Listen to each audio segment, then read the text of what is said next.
Now, from WYDC TV, this is Big Fox News at 10. We begin tonight in Corning. A man is behind bars after police say he threw a brick through the window of Congressman Tom Reed's campaign headquarters.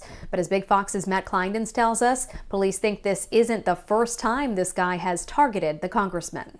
Good evening, and 115 West Market Street was the target of a Watkins Glen man who threw a brick through the window of Tom Reed's re-election campaign headquarters. That Watkins Glen man is now in custody tonight. According to Corning police, 21-year-old Jack Cahaba was arrested after a nearly 10-month investigation. Cahaba is alleged to have thrown a brick through the window of Reed's Market Street office on the night of August 26th. I spoke with Reed at the time when he denounced the act of vandalism. This type of violence is just completely unacceptable.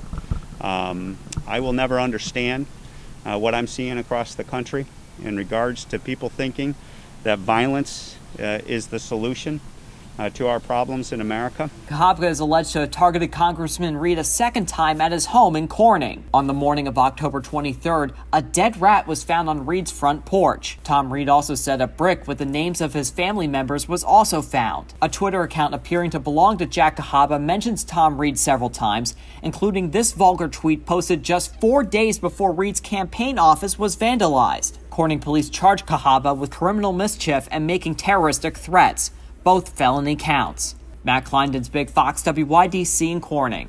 Chemung County holding a free rabies vaccination clinic for area pets next Saturday. Cats, dogs, or ferrets 3 months or older are eligible for the free clinic. State law requires pets be vaccinated for rabies, or else owners will face a $200 fine. Residents can pre-register for the event by going to the Chemung County Health Department website. The clinic runs from 10 a.m. to noon at the county's mass vaccination site in Big Flats. The second round winners of New York's Get a Shot, Make Your Future vaccine raffle were announced last night, and one local teen is a big winner. Isabella Walcott of Steuben County won a full ride scholarship to any SUNY school of her choice. The scholarship includes tuition and room and board. New York will be giving away 30 more scholarships over the next 3 weeks to any 12 to 17-year-old who gets at least one dose of the COVID vaccine. Leaders of 7 of the world's top economies meeting today for the first time since the pandemic began. The stakes are high as they push for global recovery from the COVID-19 pandemic. Madeline Rivera reports. Members of the G7 kicking off their meeting in Cornwall on Friday with a photo op, hoping to convey a united front. President Biden is seeking a reset with allies after former President Trump's adversarial approach to them. The summit comes one day after the president met with British Prime Minister Boris Johnson. It's a breath of fresh air. There are a slew of items on the agenda. Last week, finance leaders from the G7 backed a 15% global minimum tax rate, which the Biden administration has backed to fund domestic priorities like infrastructure. Just as the American economy is recovering, it is in all of our interest to have the global economy begin to recover as well. And to help the world fully recover, the president also says the country must take the lead in the fight against COVID-19, announcing on Thursday a goal to donate 500 million doses of the Pfizer vaccine to low-income countries. The G7 is set to donate at least 1 billion coronavirus shots around the world. In times of trouble, Americans reach out to offer help and offer a helping hand. That's who we are. First Lady Jill Biden, meanwhile, saw a different set of hands on Friday. Did you have a question? You did. You had your hand up. She and Duchess of Cambridge Kate Middleton visited a classroom and talked about the importance of early childhood education. Early childhood education is so important to lay the foundation for all of our students. After summits with the G7, NATO allies, and the EU over the coming days, the president will look to further affirm the U.S.'s ties with Germany when Chancellor Angela Merkel visits the White House in July. In Washington, Madeline Rivera, Fox News. Whether it's food banks or restaurants, every aspect of the food industry is struggling to deal with the lingering problems from the coronavirus pandemic. Ashley Stromier has the latest on how some businesses are getting inventive, while others are bracing for the long haul of higher prices.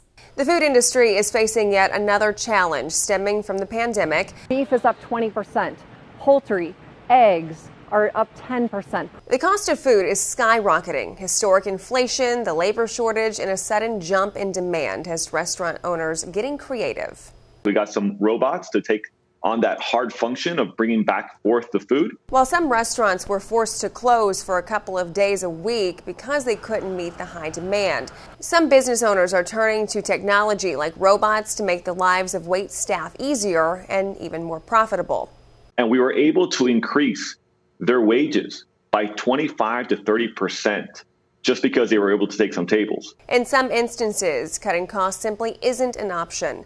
Food banks are feeling the pinch of the pandemic, with one CEO saying they're spending close to 500% more in food cost and transportation.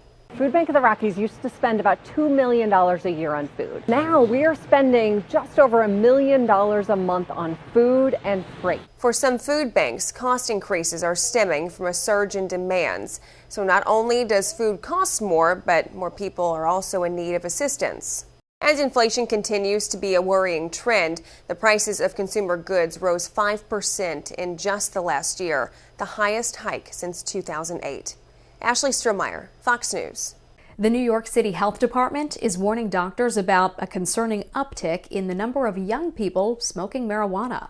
Jennifer Williams reports. It seems that this generation of kids, they're very much against cigarette smoking. I see them on the streets or in the rooms with me and they say, ooh, cancer stick. Like they've linked cigarettes to cancer, and they're like, it's kind of like something that they just don't do anymore. Less than 2 months after the state legalized recreational marijuana for adults 21 and older, the city health department has reportedly warned doctors about an uptick of youth smoking pot. A lot of them have shifted over to weed, to smoking pot, and a lot of them are smoking e-cigarettes and hookah and Juul, and I think its availability and it's been appealing to them. It's got the different flavors, and it's being marketed to them. So I think that's why it's kind of all shifted. In an email obtained by the New York Post to city public health officials, DOH Chief Medical Officer Michelle Morse warned almost 1 in 5 students admit to smoking weed. The trend is closely followed by e-cigarettes. Nicotine can change the chemistry of the adolescent brain. It can affect their learning ability and worsen their memory and their concentration. And the youth brain is particularly vulnerable to this because it's not fully developed until they're about 24.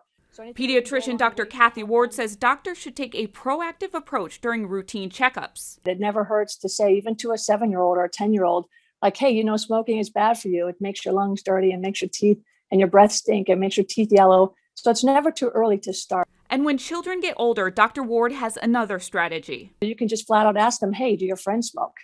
I always ask if their friends smoke first, because if their friends do, it's more likely that they are. But if they're like, oh, no, I don't hang around kids that do that, then they're much less likely to be smokers themselves. Ward warns kids are especially vulnerable to nicotine dependence, which can happen even with occasional use. Hate crimes are on the rise. That's the latest from the FBI director. Now, there is a push for change, but as Britt Conway reports, some lawmakers say that's not enough. An Asian woman hit in the face. A rock smashed through the window of a synagogue. A 91-year-old Asian man shoved to the ground.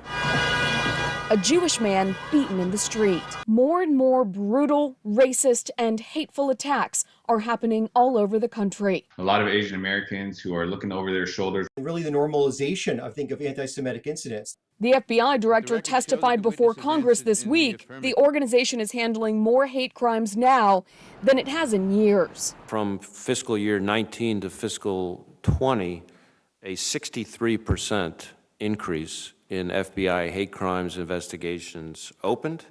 And this year, fiscal year 21, we've had the highest number of hate crime investigations initiated in the past 5 years. But hate crimes are vastly underreported because law enforcement agencies aren't required to submit their data to the FBI. We're trying to do a lot to engage with the community and with state and local. Last month, the president signed the COVID-19 Hate Crimes Act, and the Department of Justice laid out 6 steps it's taking to improve efforts to combat hate crimes. But as the country faces a rise in the number of hate groups and extremists, lawmakers say it's time for the FBI to step up. The time has come to put the resources of the Bureau where they belong. I'm Britt Conway reporting. Still ahead tonight on Big Fox News, businesses across many industries are struggling to fill positions. Coming up, we'll take a look at how the wine industry is dealing with a shortage of workers in California. here's your local stock market update from Big Fox.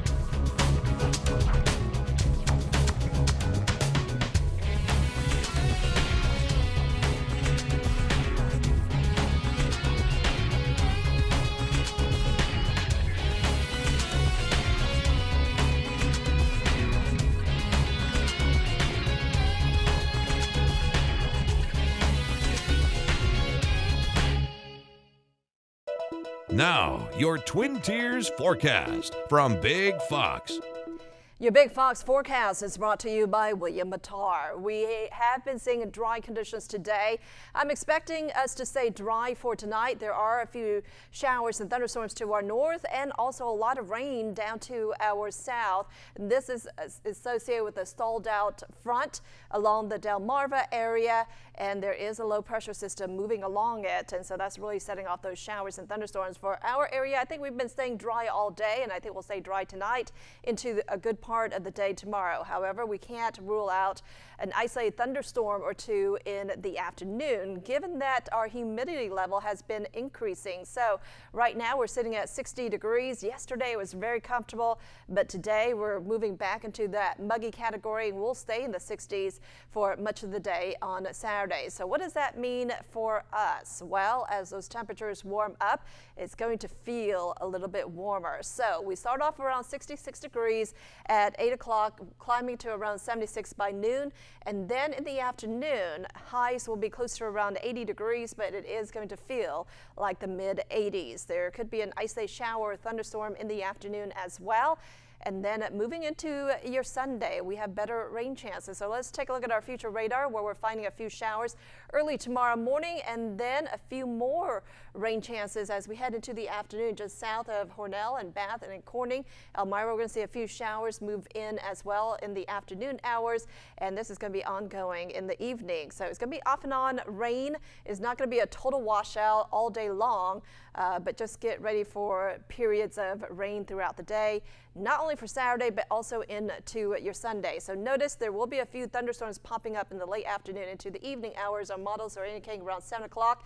There could be a few thunderstorms near Ithaca, possibly even in Watkins Glen, Elmira, Corning getting in on the action, and our chances of rain will be ongoing until the early part of next week. And that's because we have another dip in the jet stream right over the region. And so that's going to bring rounds of rain, not only for your Sunday, Monday, but possibly even into your Tuesday.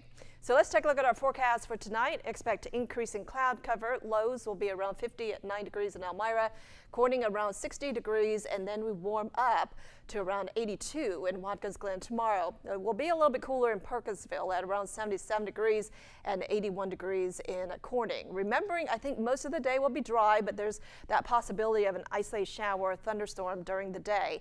Cooler conditions for your Sunday and Monday. Highs only around 76 degrees, and then we're going to continue that cooling trend through the middle of the week with highs only around 72 degrees on Wednesday. Drier air will move in, so our overnight lows will drop down into the 40s, and then another warming trend for the end of the week.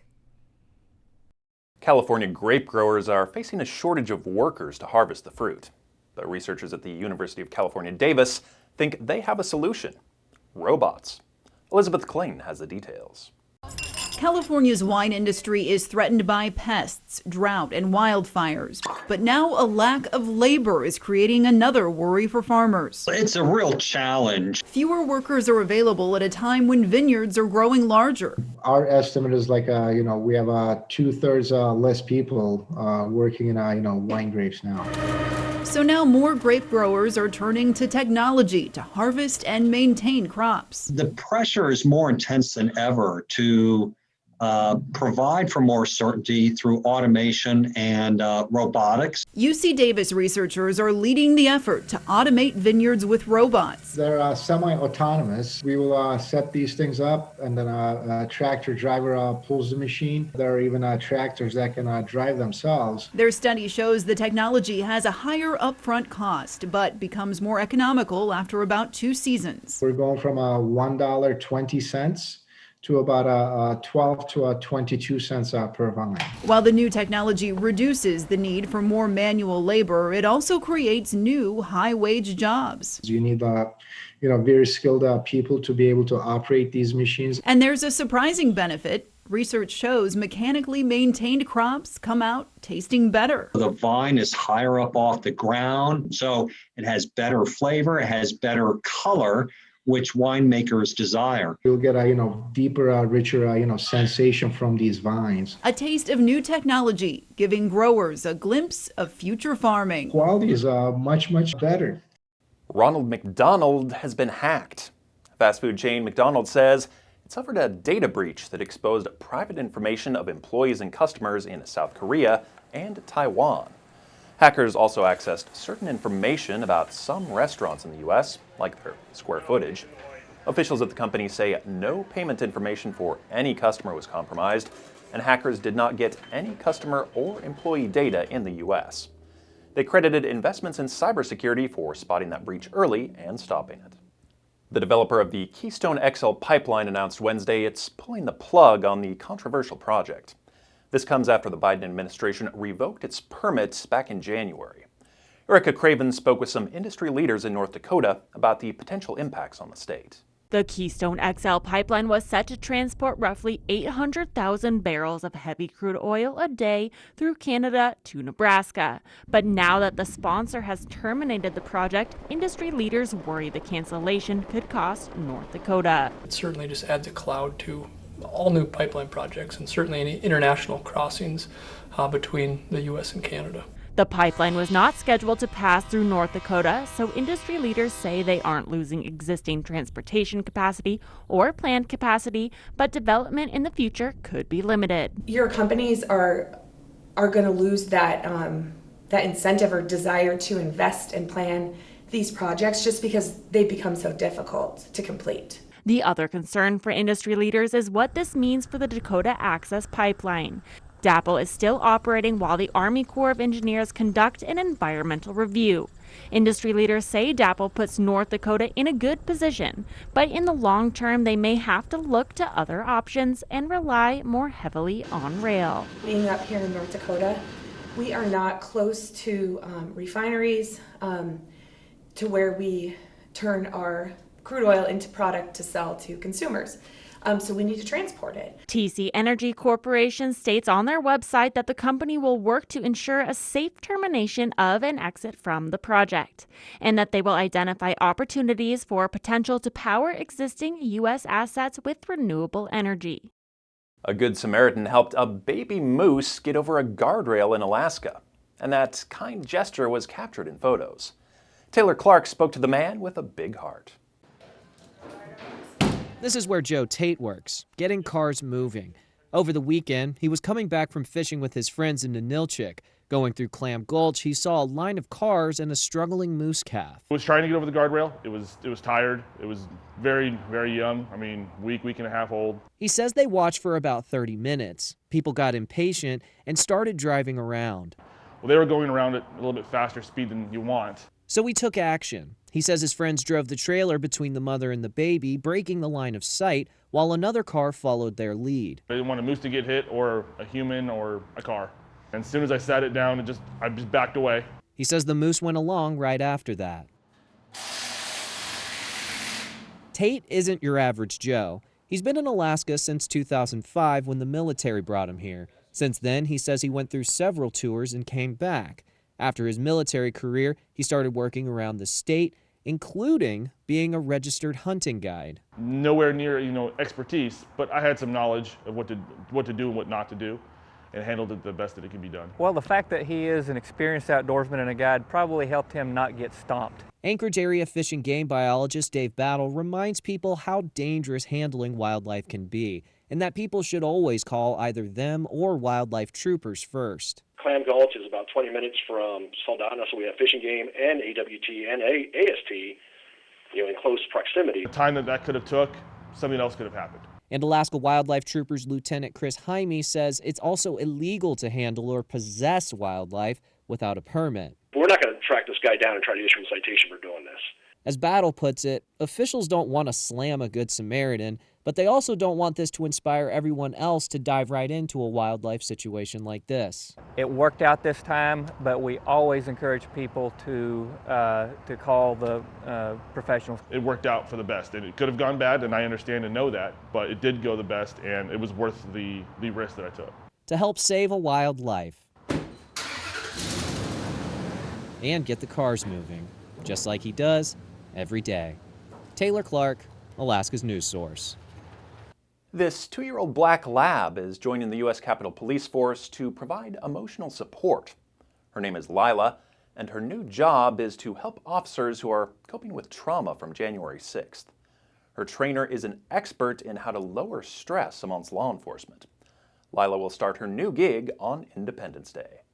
In Texas, a Papa John's pizza delivery driver's car went up in flames when some thieves tried to steal his catalytic converter. Well, this week, he got the surprise of a lifetime. Myra Moreno reports. So here's the deal. Isaac is working today. Isaac is in the restaurant right there. He has no idea we're here.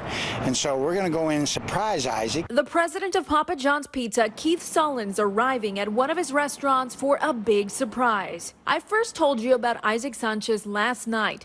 Down on his luck, breaking his kneecap, falling so ill he became homeless and living in his car. Thieves almost stole his catalytic converter that resulted in his only source of income burning down. He was hanging on to little hope. Hopefully, believe in, some type of faith, God, and maybe he'll make it better. Little did he know, angels were all around him. His co-workers set up a GoFundMe account, now over 7,000 raised. Then the company president did this. But you know what? I think you need it more than I do. Well, I'd like to give you my car. Oh my God. All I ask is that you let me keep the Eagle CD that's in it.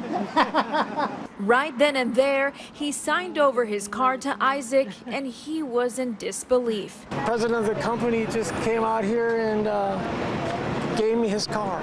That is awesome. I'm overwhelmed, really. He's such a great employee. I just like to say thank you for staying with Papa John's. Thank you for all you do. And just like that, with the help of some generous Houstonians, co-workers, and boss, Isaac was back to doing what he loves, delivering pizzas, and soon will be back on his feet. I'm very thankful for everything that's happened. We want to leave you with a smile tonight. When a couple in Cheyenne, Wyoming lost the last beloved elm tree on their property, they wanted to preserve at least a part of it. So they found a creative and special way to do just that. They called in a unique artist with a unique name. She's known as Chainsaw Mama, and as the artist name suggests, her paintbrush is actually a chainsaw. She turned the tree into a sculpture that reflects the natural splendor that the property owners love. The finished work will include a bear, an owl, and 2 wolves. Chainsaw Mama, whose real name is Faye Broughton, has been carving sculptures for 21 years. Thanks so much for joining us tonight. Have a fun and safe weekend.